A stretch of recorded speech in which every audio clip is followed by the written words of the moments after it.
got a question up there? Oh, sorry. Yeah. Over here. Somebody here, yeah, hand them up the microphone. I can shout. Okay, I thought Just hand out the mic.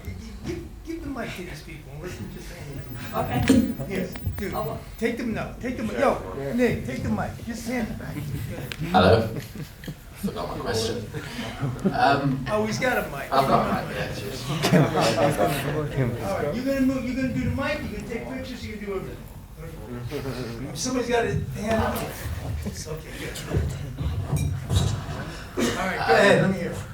Just in terms of the camera work on this picture, I noticed a lot of it was quite fluid and loose, and just wondering how much of that was planned and how much of that was designed on the day of the shoot.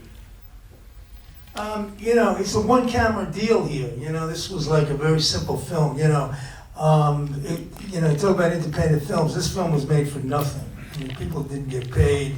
We never would have made this film unless we shot it, you know, just to shoot it in black and white. The subject matter, no one in the world would have made this film. You know, we would, and if it was this day and age, we would never had a chance. Netflix, Amazon, they wouldn't touch this with $1 million bucks. You know, it just wouldn't have happened unless we made it totally streetwise. You know, street light, just shot it. You know, and the crew didn't get anything until. You know, I think we made the first deal. Everybody got paid like half of what they usually get in the end. You know, and then we got ripped off by one of these people who are on the back end. I forget who they are now. But anyway, whatever. But so it was like a one camera, very simple, right at it. You know, I mean, this, I'm sure there's, you know, the camera moves because, you know, my DP, we've been working a long time together, and my dolly grip I've known since I'm 10 years old. So when the guy that's moving the camera, okay, the cameraman himself, right, and then he's on a dolly, and somebody's pulling him, okay? But it's not so easy, you know what I mean? I mean, it's like the dolly grip has to be in sync with the cameraman. So if these guys know each other for 10, 15 years and have done shit for 20 years, they're in sync.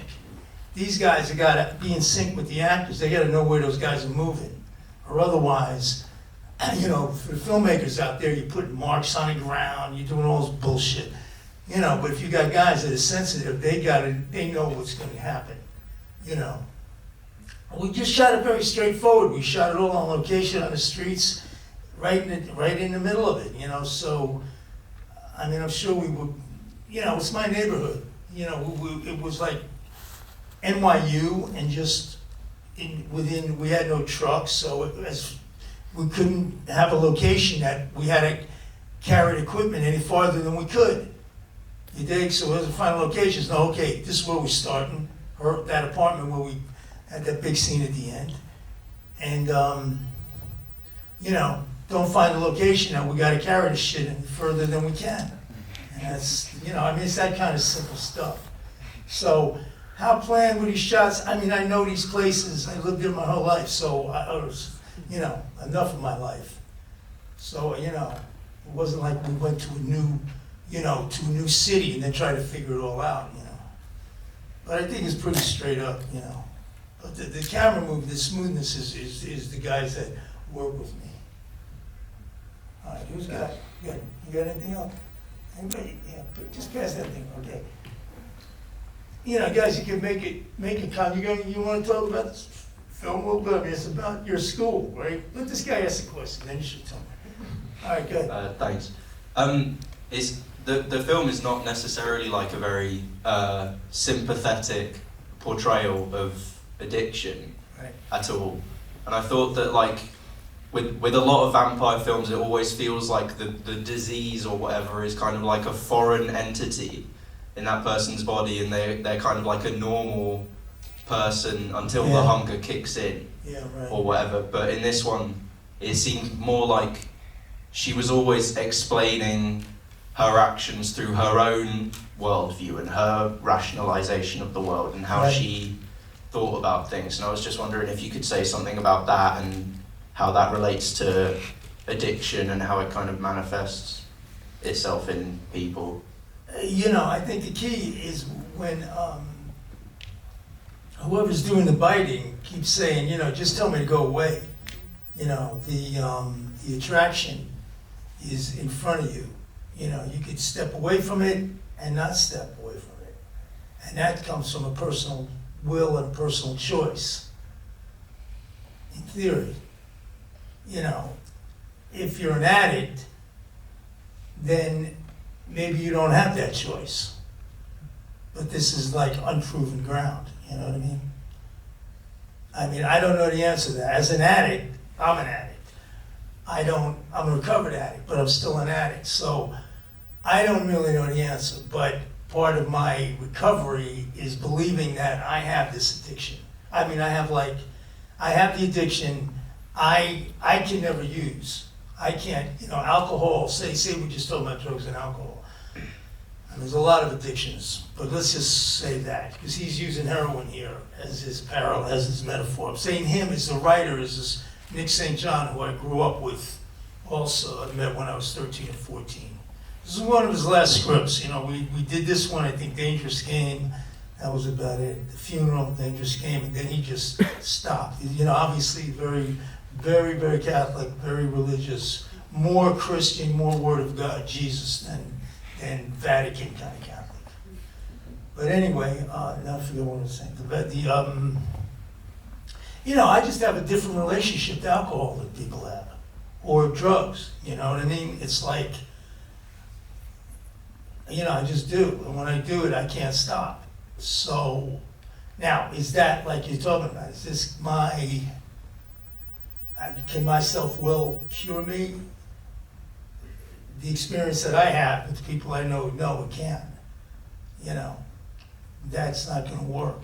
You know, it's gonna be, you need a spiritual awakening, you need to be in a group, and the thing about the group is you get that spirituality from each other, and that's the only way it could work, that I've seen it work.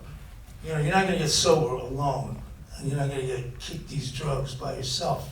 I just not have an experience of people who can do it, you know, because it's not about your self-will. It's almost like you gotta deny your self-will.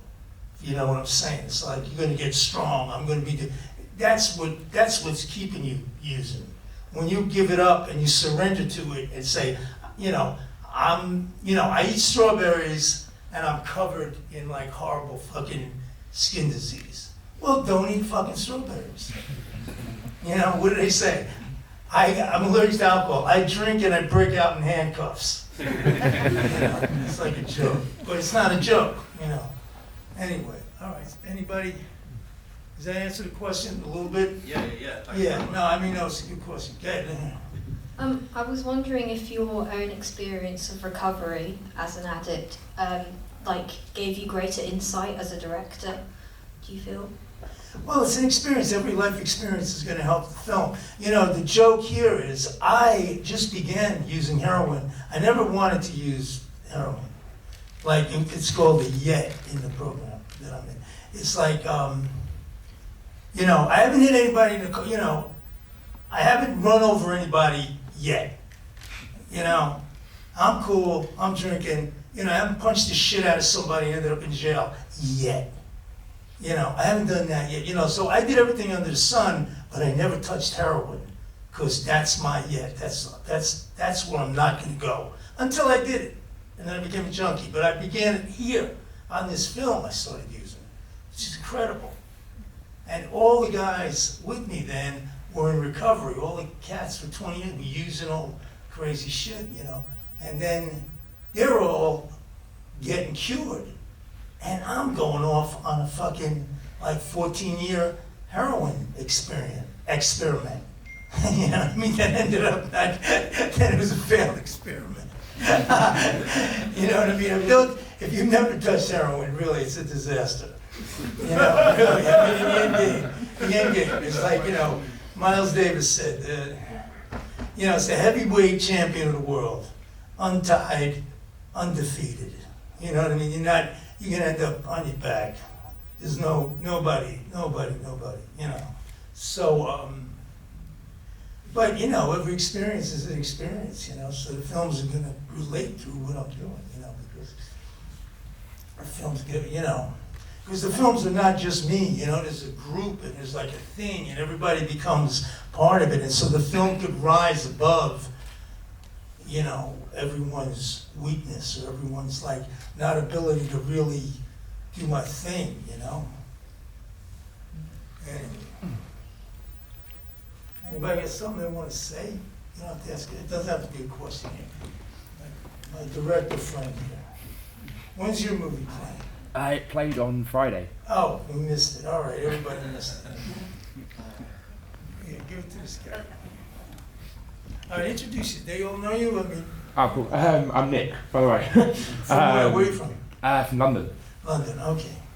I was just curious about the aspect ratio and also the reason why you shot it in black and white. I just wondered if you could. I don't know what aspect ratio they showed because they took this off of Vimeo, off of something, because you know the big Blu-ray, because they were re-releasing this, and they tracked the negative. You know, we got the negative, and he did a big number on it, and he did this big, gorgeous, beautiful Blu-ray. That's not it. So what aspect ratio that was, I don't have any idea. We shoot 1:85:1, which is like your basic. Not wider, not high, you know, it's like, because I'm just used to it, and we do it all the time. And for me, you know, I mean, the fucking screen is big enough, you know what I mean? To me, it's like, hey, what do you need, man? That's not 3D. I mean, you're gonna need 3D. You didn't think that was in 3D? I don't know, you know, I mean, the idea of shooting a movie in 3D is like playing chess in 3D. You know, I mean, it's not tough enough. I mean, there's not enough depth there. You want to what? Put big glasses on everybody? You know, but no, it was just a regular 1:85 in the black. What are you asking? Black and white? Yeah. Yeah, because you know we're making this film for nothing, so I could have done whatever I want. You know, that's the independent spirit. Okay, we got no money, so do what the fuck you want. And so you're never going to get a chance to make a black and white. You don't see no black and white films. Mm. But at that point, they were making them. I mean, Raging Bull was made. Woody Allen was shooting black. I mean, I always want to shoot in black and white, man, because it's always so much better, right? It's so much cooler. It adds like a nice like gritty feel to it as well. It brings like the mood is obviously the that kind of negative mood straight from the end. It's a phenomenal fucking because you're not seeing black and white. You're seeing a million shades of gray. It's not two colors. That's true. That's true. This is like you're seeing, but you're not seeing red and green and you know. And it's a storytelling device, man. It's a focused thing. And then in a vampire movie, you want that blood black, man. That you know what I mean? Red blood.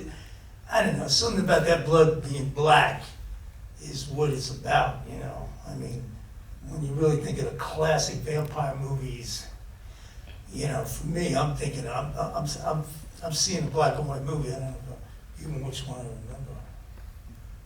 All right, who's got? I've got a question. You'd be able to hear me. I only need a microphone. The blood that you used in the film, was it blood? No. What was it? The way it reacted, it was just... We have, you know, we had a baby, we would stab everything. What a question. Even if we did, even if I went to that insane place, we need real people's blood. We're going to sacrifice 4 people for this film.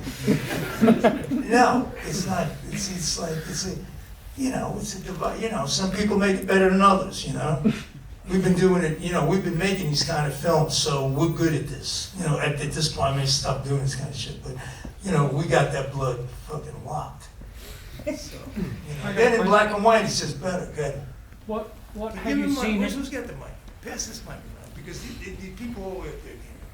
What had you seen Lily Taylor in that made you think she could do this and carry this film? She did something, and I don't know what it was. And she was also in the theater. She'd just been in New York, and these people were telling me that she's like, you gotta meet this woman, she's off the hook. And then she just came. One of the producers brought her. And you know, she's the kind of person you meet and say, yeah, let's go. You know, she got it, she understood it. She had been already in recovery. You know, I didn't know all this, you know, at the time, but she got it big time. She understood this whole deal. She got this, she was so, you know, locked into the screenplay. And way more than I got in a lot of ways, because she had been through addiction and recovery. I was still flying, you know what I mean? So she got that side of it that I might not have really, I mean, you know, my instincts were on. We had a great script, script was off the hook, and fine. But the film is, is cool. But she's great, man. And you guys, whoever saw that, right? We the interviews with her the other day, right, on that little film that I made. She's brilliant. Everything she says, she's totally cool.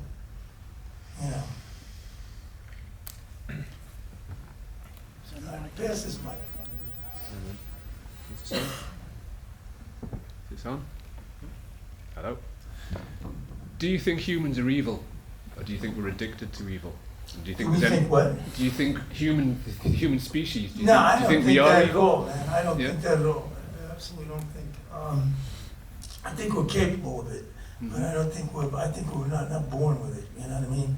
And we're born Buddha-like, and we're born. I've got a 3-year-old. I see her now. I'm looking at her. From the minute she got here, everything's fine. Now, as she goes in life, she's going to start, being affected by everything that's around her and whatever. But I think she, but where does the evil come from? That becomes the question, right? So I guess in our soul, we have the capability, and that if we, there's an American Indian expression, man. It says, there's 2 wolves that live inside you, the black one and the white one. Which one survives? The one you feed. And you start pushing that side of you, when you're playing that dark side, and when you're using, you're 100% doing it. You know what I mean? And then it's karma, man. You're thinking fucked up shit, you're doing fucked up shit's gonna happen. It's not like a mystery. It's not like, I wonder what's gonna happen. Something great's gonna happen. Well, if you're not doing good shit, you're not thinking good shit is not gonna happen. You're doing bad stuff, you can guarantee all kinds of crazy, off-the-hook stuff is gonna happen. And that's saying that life ain't tough and, bad things are gonna happen, but you gotta deal with them in some kind of,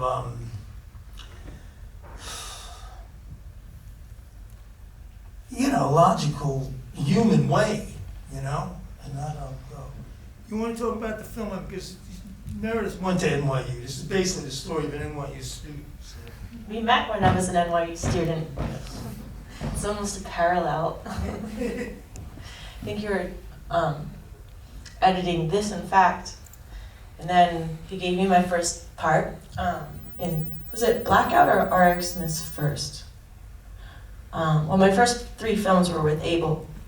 And I was studying film at NYU Tisch at the time, and drama and fine art, and I'd come after school to his loft. He had this incredible loft by Union Square, much where Andy Warhol's factory was located, like a few streets away. And you'd see all sorts of characters. I might tell the elevator story, in fact. I love it. But talk about does this work as an NYU student? I mean, you were it was in that period. Yeah, and the conversations where you come across a student and you're chatting, maybe in the library or studying, you're in the same class, and that's how you get to know each other, or if you live in the dorms. But then attending NYU, it's not like a campus college where you're necessarily stuck within that bubble of the university life. Like, you're in New York City, you can go to a party, miss class, like get caught up with rock and roll stuff, get in trouble. I mean, life affects you, like life throws itself in your face right away. So you get all these distractions, and to have the ability to focus on being a student when you get there, I mean, people come from all over the place and they're like, oh my gosh, I'm in New York, let's go out, oh my, this is great. And that's the reality of being a student at NYU. You can get involved with all sorts of things, which is interesting about the addiction. She has an encounter with a person outside of the university bubble and pulls her into that whole world of darkness. So I thought that was interesting about actually attending NYU in New York City as a student and relating to that, I suppose, if that makes sense. Yeah, that makes a lot of sense. All right, go ahead, back out here. That's awesome. Thank you. Who's got the mic? Who's got the microphone? Is that mic working? Hello? Yeah, hello. Yeah, so I was wondering how your relationship to the movie has changed over the years. How do you feel about this movie now versus when you made I it? think it's cool. You know, I got stuck, because when they do the Blu-ray, you got to do the commentary on the film. So, I mean, I don't really sit and watch my movies, you know. I like to watch pieces of them and see them and whatever, you know. It's like, but, you know, when you do these commentaries, which is that's a tough gig. You know, that's a gig you got to get paid for. You know, that's not something you're going to do. You got to get paid for that. And it's really hard trying to talk along for 90 minutes with the movie, you know, it's a ridiculous exercise, but it's now the thing that you have to do. Okay, well, I guess I don't have to do it, but I think it's Nicky, the writer, just nails, you know, he's a brilliant writer, and it's very, you know, on one hand, I know where his life went, I know how he hated the whole thing about the movies, about making the movies and producers, you know, everything negative, you know. That was it. He never did. He did it because of the group and because of how much we needed him. And you know, he's irreplaceable. There's nobody like him. You know, so when he stopped in '98, we had to start writing ourselves, get other guys writing. You know, I mean, you just don't replace a guy like that. You don't replace the guy that wrote King of New York. It was 45, The Funeral, Dangerous Game. You just don't. He's one of a kind. So that's kind of. But then I'm so grateful that we pulled this off, because you know there's so many movies that there are a lot of movies. You know, you got the movies you made, but then there's the movies you never made. You know, that came that close and didn't happen, or some don't even come close. You know, and you try and you fail, and it's heartbreaking. So this almost didn't happen. Russell Simmons made this happen. And then right now he's much maligned. He's in the, you know, I don't want to even get into his trip. But at the time, if it wasn't for Russell, we never would have made this movie. He single-handedly supported this film, supported me, got the money. The guys and the crew worked for nothing to do this. You know, so I'm so grateful that, because this film came this close, it had never been made. So when I see it, I'm saying, wow, this is a fucking miracle.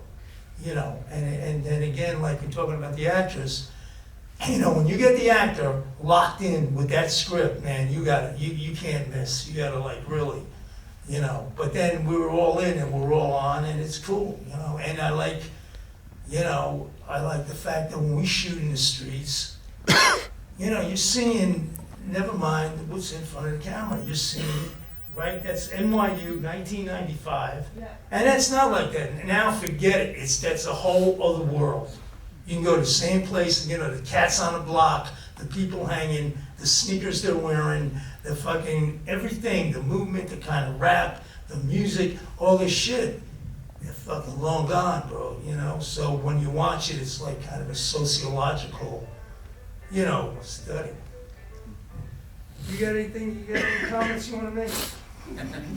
Does everybody know the head of this film festival here? Here, come here.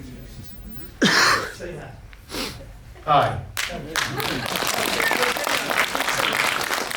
all the way from Boston to Actually, what I want to say is I really want to thank Abel for coming. It's been a little difficult for him because we were supposed to do this last night, and we didn't have the film, and I'm really glad that you guys came here to really support him. And the fact is that he's a cool cat. So